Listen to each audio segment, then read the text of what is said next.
Now we will discuss about warm complex blasters. इसके अंदर होता क्या है? जाहिर सी बात है, जो कोई भी किसी इंसान पे किसी भी चीज़ को गोली हिट हुई है, जाहिर सी बात है उसका कोई ना कोई मास होगा, ठीक है, कोई ना कोई उसकी शेप होगी, कोई ना कोई उसके अंदर रिजिडिटी भी होगी, वेट भी होगा, कोई वेलोसिटी वगैरह भी उसकी प्रेजेंट होगी। वेलोसिटी वगैरह यानी कि कंपोनेंट्स होगा। जाहिर सी बात है, जिस जगह से ये निकली है, गन से ये निकली है, तो जब ये स्ट्राइकिंग फोर्स इसके ऊपर आई थी तो इसने बहुत सारी गैसेस इमिट की थी, तो उसके कुछ कंपोनेंट्स भी इसके ऊपर होंगे, फ्लेम होगा, हॉट होगा, ये एक्सप्लोसिव गैसेस के साथ होंगे, स्मोक निकलेगी, और सम अदर कंपोनेंट जो भी यानी कि इसके अंदर प्रेजेंट थे, अमोनियम वगैरह, वो भी प्रोड्यूस होंगे, उसके ऊपर कोई ना कोई उसके पार्टिकल्स, चार्जेस वगैरह कुछ ना कुछ उसके प्रेजेंट होंगे। जाहिर सी बात है, अगर कोई किसी कैट्रिज यानी कि इस तरह कैट्रिज से ही निकली है शॉर्ट के, तो ऑब्वियस सी बात है उसका कोई वैड वगैरह होता है, वो भी किसी यानी कि गोली के साथ किसी को लग सकता है, जिसके छर्रे निकलेंगे तो उसके साथ वो भी चला जाएगा, वो भी किसी को जो नेक्स्ट पर्सन है उसको लग सकता होता है। तो अनबर्न पाउडर होता है, गैसेस वगैरह होगी, ये सारे बैल्स जो एलिमिनेट हुई हैं वो सारा कोई उसके ऊपर प्रेजेंट होगा। अब इसके बाद यानी कि जिस जगह जाके लगी हैं, इंसान की बॉडी के जिस हिस्से पे जाके लगी हैं, उसका भी उसके ऊपर कोई ना कोई इम्पैक्ट होगा। अगर किसी सॉफ्ट टिश्यू पे जाके लगे हैं तो उसको ज़्यादा डैमेज करें, किसी हार्ड जगह पे जाके लगे तो इसकी वेलोसिटी है, जो इसकी रेजिस्टेंस है वो बढ़ जाएगी, और वेलोसिटी जो है इसकी वो घट जाएगी, और यानी कि ज़्यादा दूर तक ये पेनिट्रेट नहीं कर पाएगी।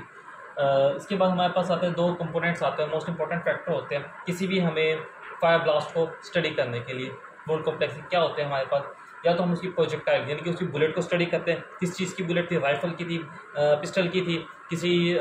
शॉर्ट गन वगैरह की थी, या फिर उसकी वेलोसिटी क्या थी, हाई वेलोसिटी थी या लो वेलोसिटी थी। अगर उसकी वेलोसिटी है लो, तो जाहिर सी बात है जो इसका स्ट्राइकिंग जिस जगह पे इसने स्ट्राइक किया है, पहले तो वहाँ फॉर एग्जाम्पल यहाँ पे स्ट्राइक हुई है तो यहाँ पे पहले पुश करेगी, ठीक है, यहाँ पे रोटेट करेगी, और यहाँ पे यानी कि ज़्यादा यानी कि इसको नुकसान पहुँचा के इसके अंदर क्या करेगी, स्वाग कर देगी, और फिर इसके अंदर यानी कि ऐसे धंस जाएगी या फिर निकल भी जाएगी। तो जो इसका डायमीटर है और जो इतना उसने मुझे डैमेज किया है वो एक दूसरे की क्या होंगे, डायरेक्टली प्रोपोर्शनल है। और इसके अलावा इसका एक और भी है,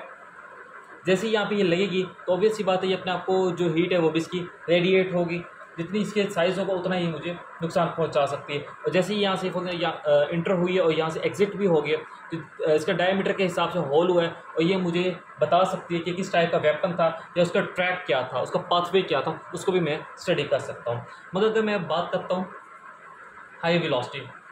बुलेट की, तो उसके राइफल्स की बुलेट वगैरह आ जाती हैं। सबसे पहले ये क्या करता है, अगर किसी सॉफ्ट हिस्से पे जाके लगी है, ठीक है, तो ये प्रॉपरली यानी कि कोई भी मसल है उसके अंदर जाके ये लगी है, सबसे पहले अचानक से लगेगी तो उसके अंदर कैविटी प्रोड्यूस कर देती है। जाहिर सी बात है इसके साथ गैसेस वगैरह भी होती हैं, उसके प्रॉपर पीछे हवा एयर का इनके प्रेशर भी इंक्रीज़ होता है क्योंकि वो काफ़ी स्पीड में होती है, तो इस वजह से कैविटी प्रोड्यूस हो जाती है, जैसे कि यहाँ पे दिखाया गया है। और जितनी कैविटी प्रोड्यूस के इसके साथ जितने भी यानी कि टिश्यूज़ हमारे उसके अंदर आ रहे हैं, हिस्से के अंदर या उसके रेंज के अंदर आ रहे हैं, उस सारे के सारे इफेक्ट होंगे, इस ज़्यादा नुकसान पहुंचाएगी। और फिर उसके बाद वो एग्जिट जब होती है तो जाहिर सी बात है जिस जगह एक स्लो जो बुलेट थी उसकी ये ज़्यादा नुकसान पहुँचाएगी, और ज़्यादा से ज़्यादा टिश्यूज़ को ये डैमेज करेगी, और ये परमानेंट कैविटी को भी प्रोड्यूस कर देती होती है उस जगह के ऊपर। मगर जिसका एंट्री पॉइंट हो सकता है वहाँ पे जो सॉफ्ट टिश्यूज़ हैं, मसल्स हैं, वो अपने आप को वापस कोलैप्स कर जाएं, ठीक है। इसके वहाँ पर अगर मैं वेलोसिटी को डिफाइन करता हूँ, जाहिर सी बात है कोई बुलेट है किसी सॉफ्ट जगह पे लगती है तो ज़्यादा टिश्यू डैमेज होंगे। मगर अगर इन सेम अगर वो किसी में हार्ड प्लेस किसी बोन को उसने स्ट्राइक किया है तो जो उसकी वेलोसिटी है वो क्या हो जाएगी, कम हो जाएगी। उसके अलावा जो उसका स्ट्राइकिंग रेट है वो ज़्यादा होगा, ज़्यादा से ज़्यादा वो अपनी एनर्जी रिलीज़ करेगा। उसके अलावा जो बोन्स के अगर ज़्यादा हाई स्पीड बुलेट थी उसने बोन्स को भी यानी कि आर पार हो गया, तोड़ के निकल गई है, तो उसके फ्रैगमेंट्स हो गए वो डिस्पर्स हो जाएंगे, जैसे कि यहाँ पे दिखाया हुआ है।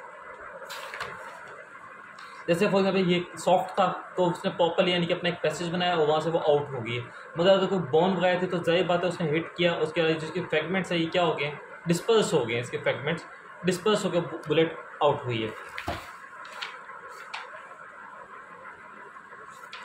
अगर कोई यानी कि हमारे पास ऐसी जगह है कोई सॉफ्ट प्लेस है जैसे कोई बैलून लाइक कोई स्ट्रक्चर है हमारे पास, अगर वो उसको हिट करती है तो वो उसको यानी कि पाला पाला कर देगी, उसके छोटे छोटे वो कंपोनेंट्स बना देगी। इसके अलावा अगर हमें इस प्रॉपरली चीज़ को स्टडी करना है, किसी इंसान को कोई नुकसान पहुंचाए, तो ऑब्वियस सी बात है हमें उस फायर आर्म के अंदर उस इंसान को जो नुकसान हुआ है, बॉडी पे उसका क्या नुकसान हुआ है, उसके काजेस क्या थे, इसका मोड ऑफ डेथ थे, किसकी डेथ हुई है, तो वो डेथ की वजह क्या बनेगा। फॉर एग्जाम्पल ये बुलेट उसकी मौत की वजह है भी या नहीं है, किस राइफल से निकली है